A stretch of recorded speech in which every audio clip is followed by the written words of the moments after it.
Hello friends, welcome back to our channel. இன்றைக்கி நம்ம சேனலில் ராகியை வச்சு சூப்பரான 4 ரெசிபீஸ் வந்து பார்க்க போகிறோம். 2 ஸ்வீட் 2 காரம் வந்து பார்க்க போகிறோம். நீங்கள் எந்த ரெசிபீஸில் எந்த ரெசிபியை வந்து அடிக்கடி செய்வீங்கன்றதை மறக்காமல் கமெண்ட்டில் சொல்லுங்கள். வீடியோ ஸ்கிப் பண்ணாமல் ஃபுல்லாக பாருங்கள். நீங்கள் நம்ம சேனலுக்கு புதுசுனா சேனலை சப்ஸ்கிரைப் பண்ணிக்கோங்க. பக்கத்தில் இருக்க பெல் ஐக்கானில் ஆல் என்ற ஆப்ஷன் வந்து சூஸ் பண்ணிக்கோங்க. ராகி ரொம்பவே வந்து ஹெல்த்துக்கு நல்லதுங்க. உங்களால் முடிஞ்சால் நீங்கள் டெய்லியுமே வந்து ராகி கஞ்சி வந்து குடிக்கலாம்.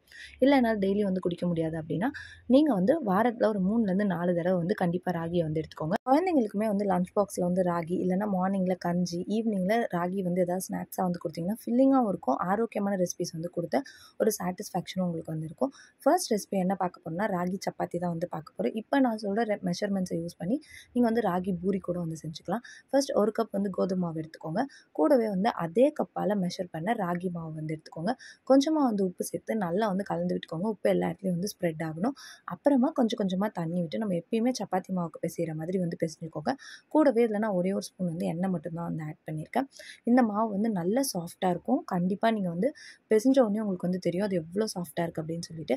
இதே மெஷர்மெண்ட்ஸில் நீங்கள் வந்து பூரியுமே வந்து பண்ணிக்கலாம். பூரி பண்ணுறீங்கன்னா இதை வந்து ஊற வைக்கக்கூடாது. நம்ம இப்போ வந்து நல்லா மாவு வந்து பிசைஞ்சிட்டு ஒரு 20 மினிட்ஸ் வந்து ஊற வச்சுருப்போம்.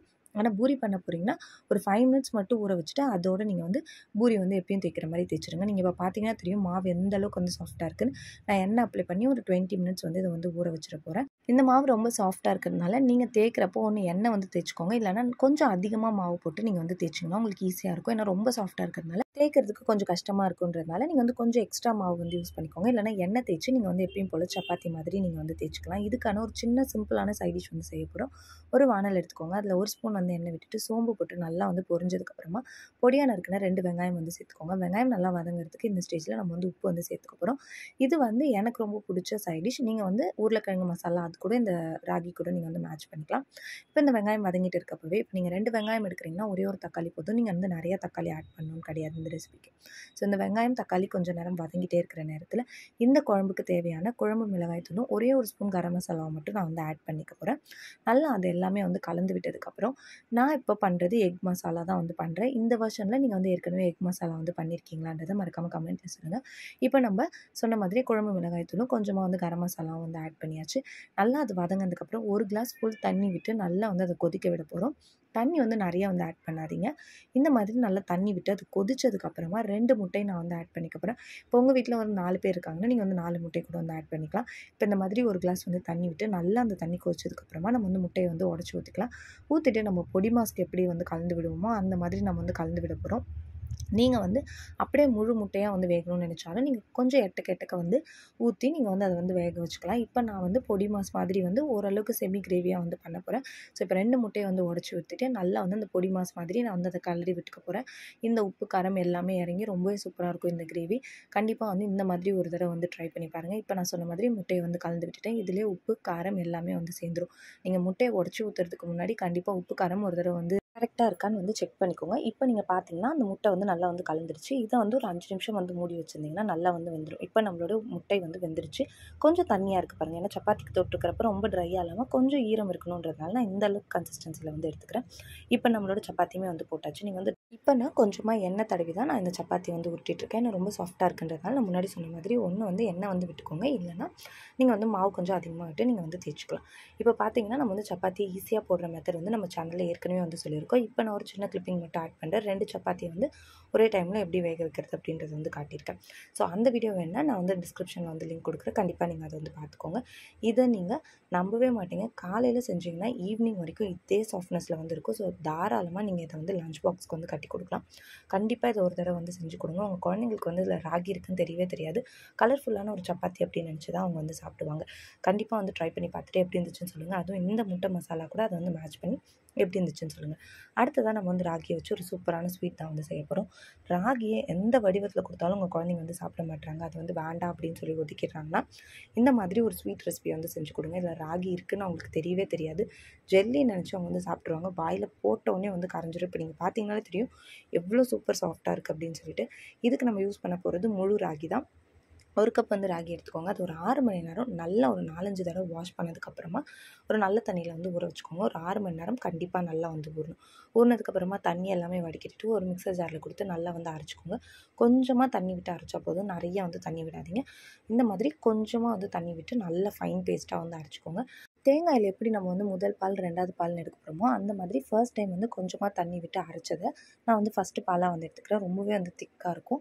அடுத்த பால் வந்து நம்ம வடிகட்டின அந்த எக்ஸ்ட்ராக்டை வச்சு நம்ம வந்து அடுத்த பால் வந்து எடுத்துக்கலாம். அதுக்குமே நிறைய வந்து தண்ணி வந்து ஆட் பண்ணாதீங்க.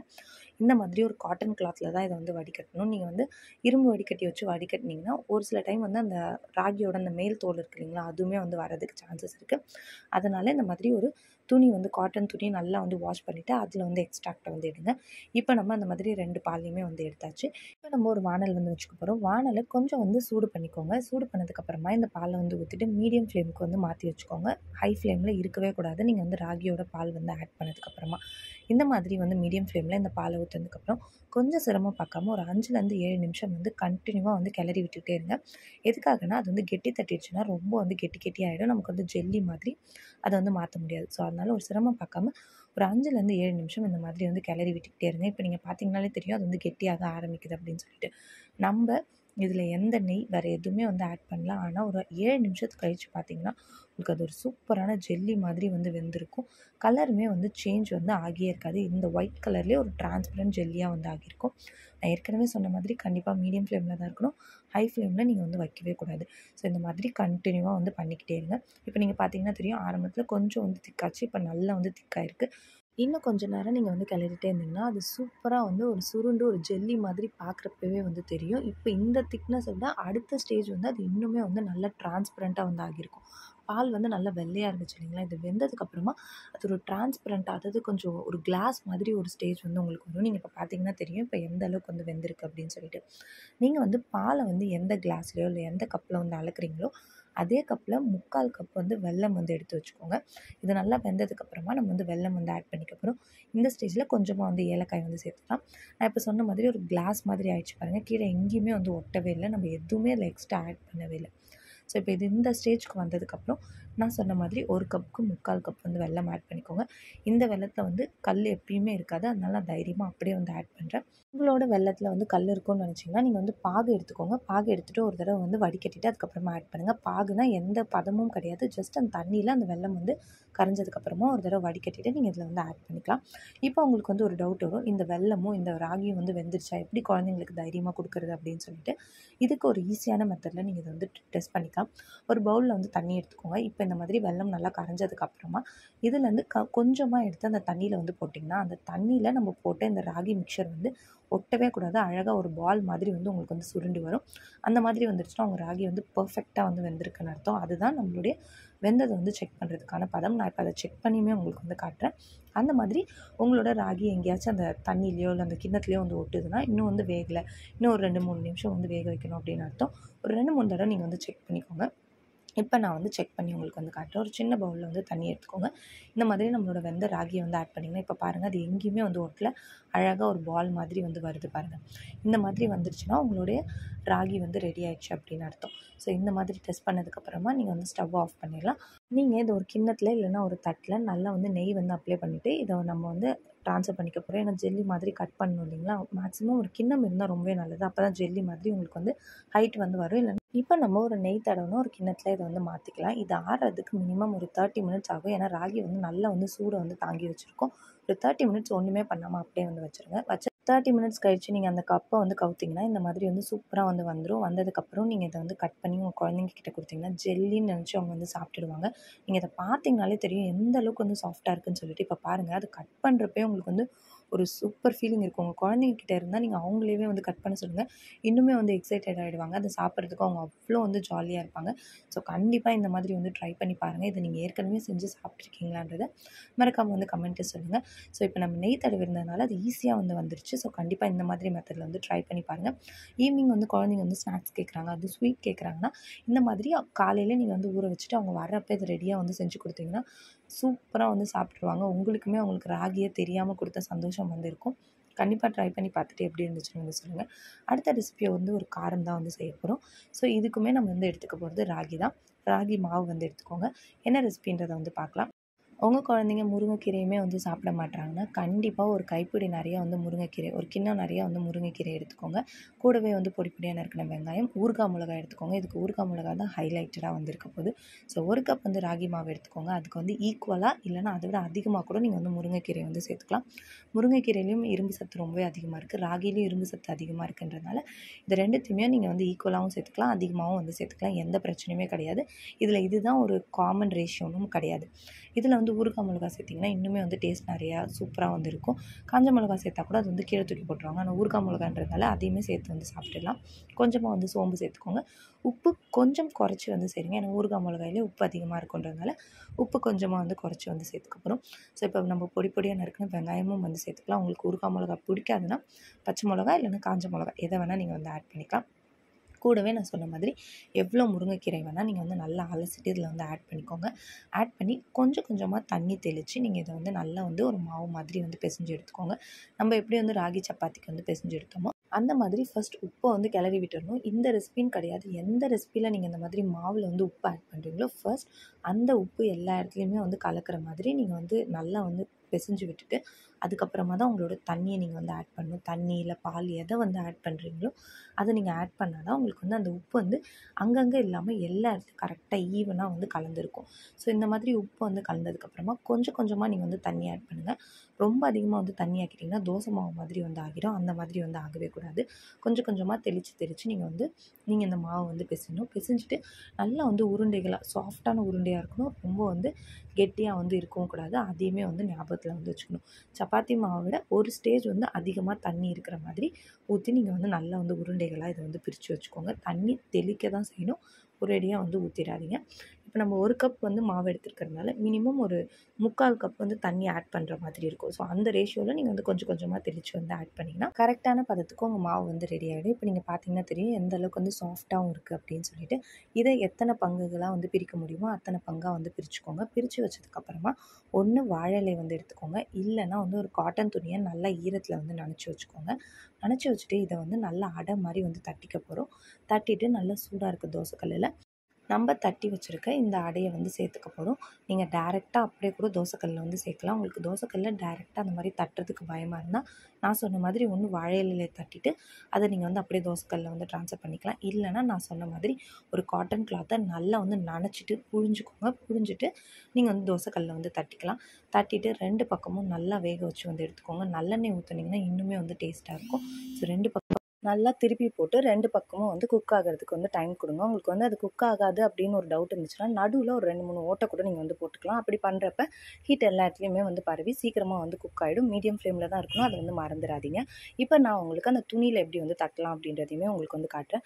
துணியை நல்லா வந்து ஈரப்படுத்திட்டு புழிஞ்சு எடுத்துக்கோங்க. புழிஞ்சு எடுத்ததுக்கப்புறமா நம்ம உருட்டி வச்சுருக்கோம் இல்லைங்களா, அதை இந்த மாதிரி வந்து எந்த அளவுக்கு உங்களால் ஸ்ப்ரெட் பண்ண முடியுதோ அந்த அளவுக்கு வந்து ஸ்ப்ரெட் பண்ணிக்கோங்க. சின்னதாக இருக்கணும்னு நினச்சாலும் நீங்கள் வந்து சின்னதாக வந்து போட்டுக்கலாம்.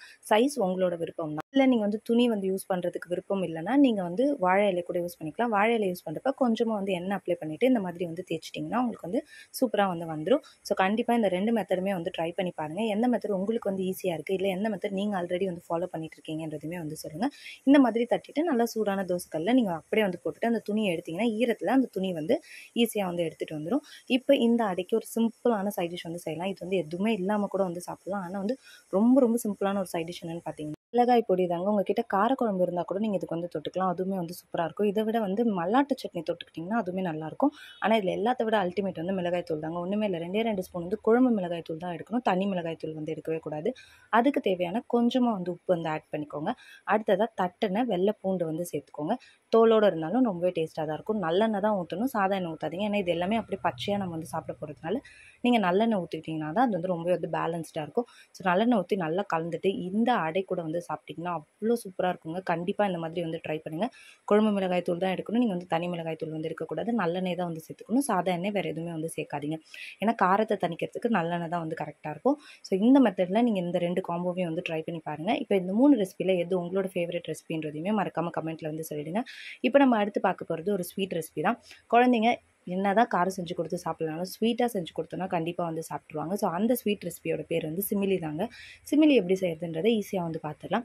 1 கப் வந்து ராகி மாவு எடுத்துக்கோங்க. இப்போ நான் இது வந்து வீட்டிலேயே அரைச்ச ராகி மாவு தான். அதில் 2 சிட்டிகை வந்து உப்பு சேர்த்துக்கிறேன். நான் எப்பயும் சொல்கிற மாதிரி உப்பு சேர்த்தோடனே நல்லா வந்து கலந்து விட்டுக்கோங்க. அப்போ தான் உப்பு எல்லா இடத்துலையுமே வந்து கலந்துருக்கும். ஸோ உப்பு போட்டு நல்லா கலந்ததுக்கப்புறமா கொஞ்சம் கொஞ்சமாக தண்ணி தெளித்து இதையுமே நம்ம வந்து நல்லா வந்து மாவாக வந்து பிசைஞ்சுக்க போகிறோம். ராகி மாவை பொறுத்த வரைக்கும் ரொம்பவே வந்து சாஃப்டாக வந்து வரும். நீங்கள் இந்த ஸ்டேஜில் 1 ஸ்பூன் நெய்யுமே சேர்த்து கூட நீங்கள் வந்து ஆட் பண்ணிக்கலாம். ஆனால் நம்ம இதை வேக வைக்கிறப்ப நம்ம வந்து நெய் ஆட் பண்ண போகிறதுனால நான் இதில் வந்து நெய் வந்து ஆட் பண்ண போகிறதே கிடையாது. இது வந்து சுடு தண்ணி நம்ம ஆட் பண்ணல, நார்மல் ப்ளெயின் வாட்டர் தான் வந்து ஆட் பண்ணியிருக்கோம். அடுத்ததாக நீங்கள் வந்து இந்த மாதிரி இந்த ப்ராசஸ் வந்து பிடிக்கலன்னா இந்த மாதிரி வந்து தண்ணி ஊற்றி தெளிக்காமல் உப்பு கலந்த உடனேவே ஒரு பேனை கொஞ்சம் மீடியம் ஃப்ளேமில் வச்சுட்டு கொஞ்சமாக நெய் விட்டு இதை நல்லா வந்து வறுத்துமே நீங்கள் வந்து எடுத்துக்கலாம்.